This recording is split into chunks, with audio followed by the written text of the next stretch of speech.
Hey everybody, Fishman here. Welcome to another video. Recently, while I was putting together the new setup for breeding bettas, I got reminded of a project I had meant to do 4 or 5, maybe even 6 months ago. I wanted to set up a way of doing regulated water changes. And the reason why the new setup for the bettas brought that to mind is, if you remember how it looks in that tank, the water level there is only 6 inches deep, so it's well below the overflow for the tank. So I can't use my usual method, which is to let it fill up and overflow, or put a pipe on it and have it siphon out and then refill it. It's way too low for that.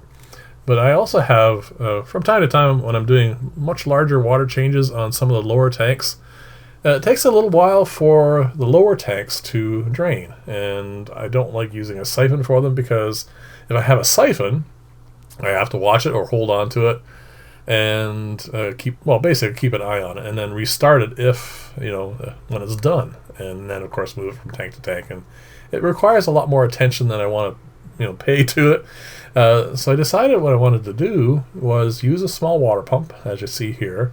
And what I'm going to do is put it on a bracket. My original idea, I've done this for clients before, which usually is just lower it into the tank and then use a bit of a clamp to hold it to the side with wherever the hose comes out, and then it holds at a certain level, plug it in, and then when it starts sucking air, go move it to another tank. But I wanted to make something a little bit more elegant and also a lot more easily adjustable.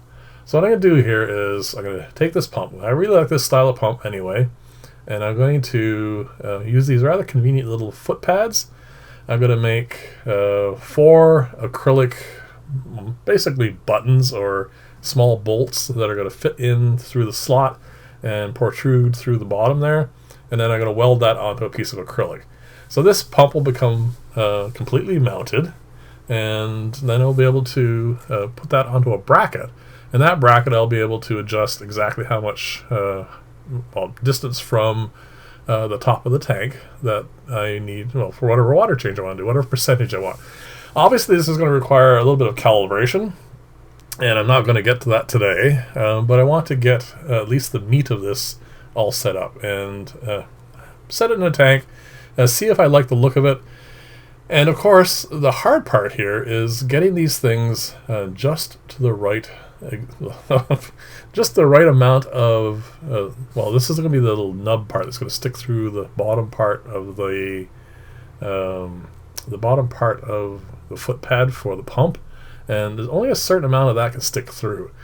Now, lathes are wonderful for giving precise amounts. My lathe is a bit large, and for me it would be a little easier to cut some slightly oversized buttons, bolts, whatever you want to call them, and then just sand them down gradually on a belt sander just to get it exactly the way I want it to. So that's what I've done. So I've created the one, this one here is what I did on the lathe, and it comes out really quite nice. But to fiddle with it and get it the right size and fit it in, the belt sander was actually really good. As you can see, I have sanded off one side because towards the inside of each of those little sockets, there's not enough space for that round part. That's not designed for this. They're designed for those suction cups that you pop through as like soft rubber, and it fits through much easier that way. And as you can see here, they pop in and fit quite nicely. And you can see there's just a little bit of it sticking out the bottom of the pad. And when I put it down flat like this, you can see that it lifts up just a little bit. So that way I'll be able to weld it in place, and it should hold quite securely. So that's the plan anyway. So I'm going to pop this on here.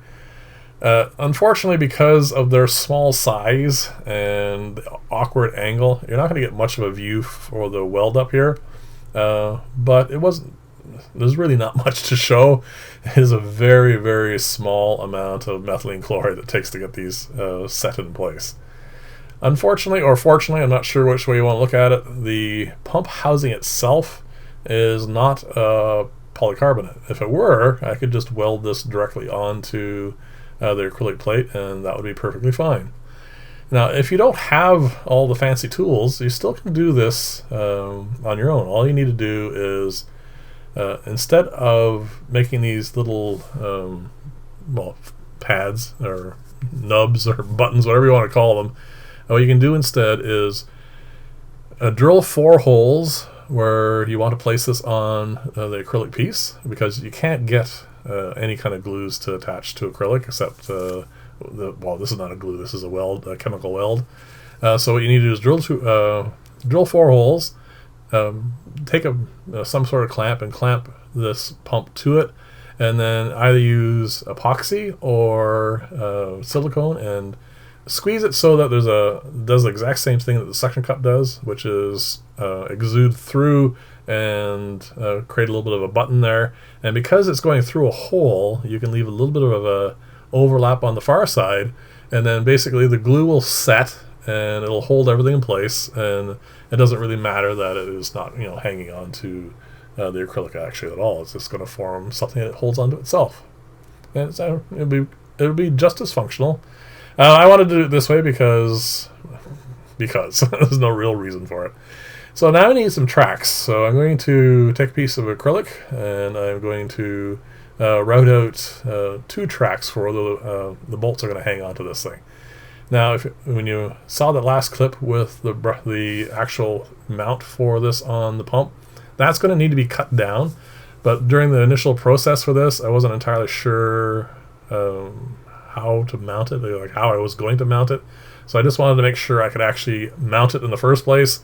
And once I found that was quite rock solid, I knew that I could easily cut it down, so I wasn't too concerned about it. So I'm easily routing out 2 tracks here. This is a 5/16 end mill, so I'm going to use 1/4-inch bolts for this, and they should slide down there quite easily. So it is a very straightforward process from this point on. I just need to make some, basically back pads. This is going to be held up against the glass, so I don't want the bolts to rub up against the glass. So I need to put on 2 acrylic pieces that are going to be just thick enough that the bolts won't come in contact with it.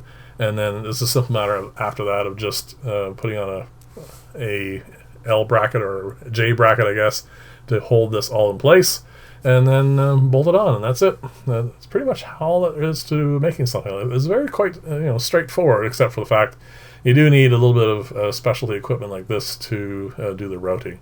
You could probably do the same thing if you have like a router instead of a mill, and you could make some tracks for it and have it run on those. Then you could just use typical router bits instead, and you can get those in all sorts of different sizes. You just have to use a straight one. You don't need to use end mills as I'm doing here. They're just sharper and easier for me to use in the mill, of course. And as you can see, even with a really sharp bit, I had 2 little nicks there. Acrylic can be quite brittle when you're doing this sort of thing. It's something you have to be very careful with. But while I had this all set up, it was very straightforward to pop in. Because of this particular end mill, I can do a plunge mill on this instead of using a drill. And I already had the tracks to line up on, so I can precisely place the 2 holes. This is going to be the part that's going to hang on to the pump. And as you see, they fit really nicely in those slots there. And that's where the bolts are going to sit. So it'll be quite easy for me to adjust this to whatever amount of water I want to change. So all that's left now is to weld all these together, and as you can see, I got the pads there, and now it's a simple matter of putting a little housing over the pump itself. The reason I'm doing this is I want the pump in this vertical position here. As you can see, there's way too much mounting plate underneath it. It's sticking out way too much on both sides. So this is going to fit over the pump itself, and then once it's all fully solidified, it will form a nice solid bracket that this pump is sitting inside, because someone came and said hi right in the middle of a weld. Not the best of times to do that, but fortunately nothing got messed up. So anyway, the reason why I'm doing it gives a nice solid grip on the pump itself, so I don't end up having problems with it. When you putting a hose on, taking a hose off, having too much torque on it, and then of course end up with it snapping or anyway, just causing issues with it. I want it to be quite durable. So this is going to fit over top, and then I'm going to have a nice little box that pump's going to fit in, and then it'll be a simple matter again from that. You see the 2 holes that are there? They're going to be what's going to attach onto the slots in the bracket. And like I said, it's a very straightforward weld up here. And then that's it. That's all there is to this. Unfortunately, I did not have the right size hose for this. I didn't have one on hand, so I had to actually get one. And also the other thing is, when I made the designs for this, I did not allow enough room around the nozzle for the pump, as you can see there, so I had to widen a hole. Initially what it is, I just took it to the bandsaw and cut out a hole, and that looked really jagged and rough, so I just stuck it back into the mill and just used an end mill to finish that off. It looks much better that way. I don't like that haphazard look to it. And this is going to be the bracket that's going over the top of the tank. And as you see, I'm putting that buffer on this side and also on the bottom so that the bolts won't come anywhere near the glass. That was the part I was talking about earlier. And there you go, that's it. Just have to stick on the top part, which is going to hook on the rim of the tank, and then bolt this all up. It's a very simple and straightforward idea. I'm sure it's been done many times by companies that pretty much want this sort of exact same thing. It's a nice simple way of holding a pump at a specific water depth. There you go. I trimmed off the excess on the table saw, and now it's just a simple matter of bolting this on. And as always, definitely leave comments. Let me know what you think of this. I know you guys are, a lot of viewers I should say, are in the middle of Thanksgiving. I hope you guys are having a wonderful Thanksgiving. And it might be a little while before you get around to watching this. But when you do, let me know. Let me know what you think. Like I said, it's not a difficult thing to put together. It does help to have some specialty equipment for it, but it didn't take actually that long to do. And this is actually going to come in very handy. Something I've been wanting for a little while. And this will be very handy for the betta tank. So you see, it just slides up and down nicely like this. And I will put some markings on this and get it so that I can know precisely how much water I'm changing. The nice thing about all my tanks is they're all in profile 2x1, so calibrating this will be quite straightforward. So thanks again for watching. I'll see you in the next video, and bye for now.